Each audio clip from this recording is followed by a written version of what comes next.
So we're going to take you through some of the rubric features of Turnitin. So this is my page with all my classes listed for this year. If you click on one of your classes, you'll be brought in to the area where you can find the libraries, which is right here.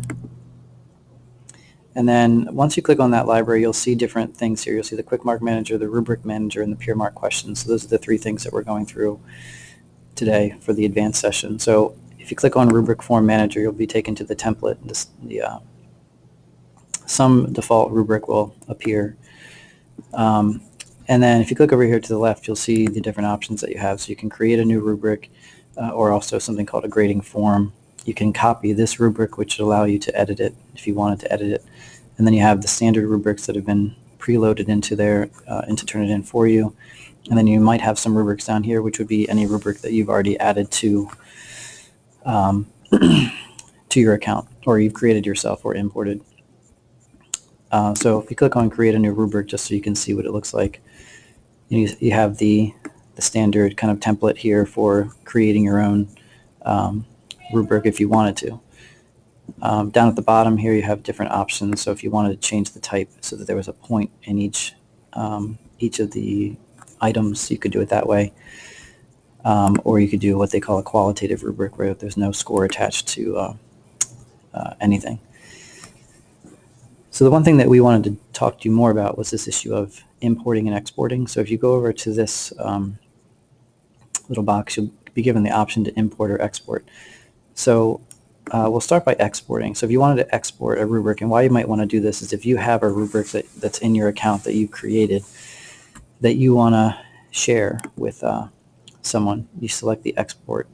I always do this. So, you want to go to the rubric that you want to export. So say I want to export this literacy rubric.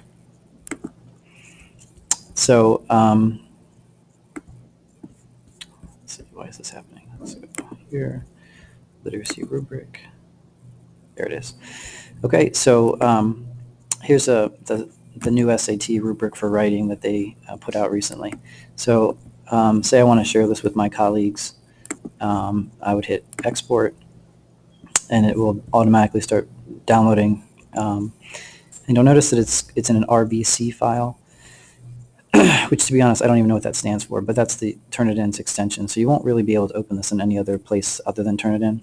But now it's been exported, so you can share that with your colleagues by just sending it to them in an email, or in any way that you might want to.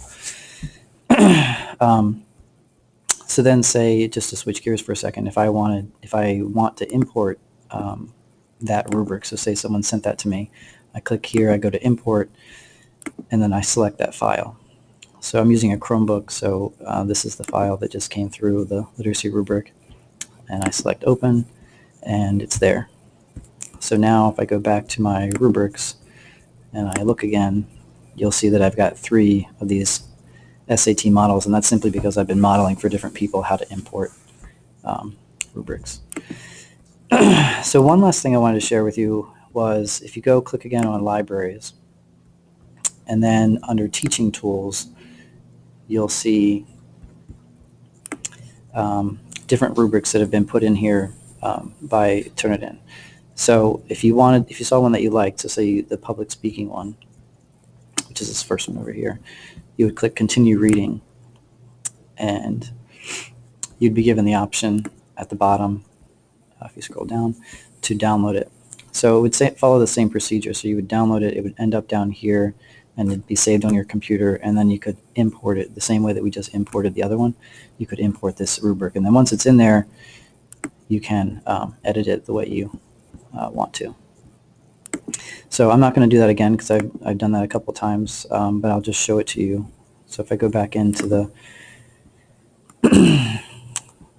form manager and I click here, you'll see that I've scroll down just a little bit. You'll see that public speaking rubric is here because I imported it after I downloaded it before. And again, you'll see these literacy rubrics are here as well.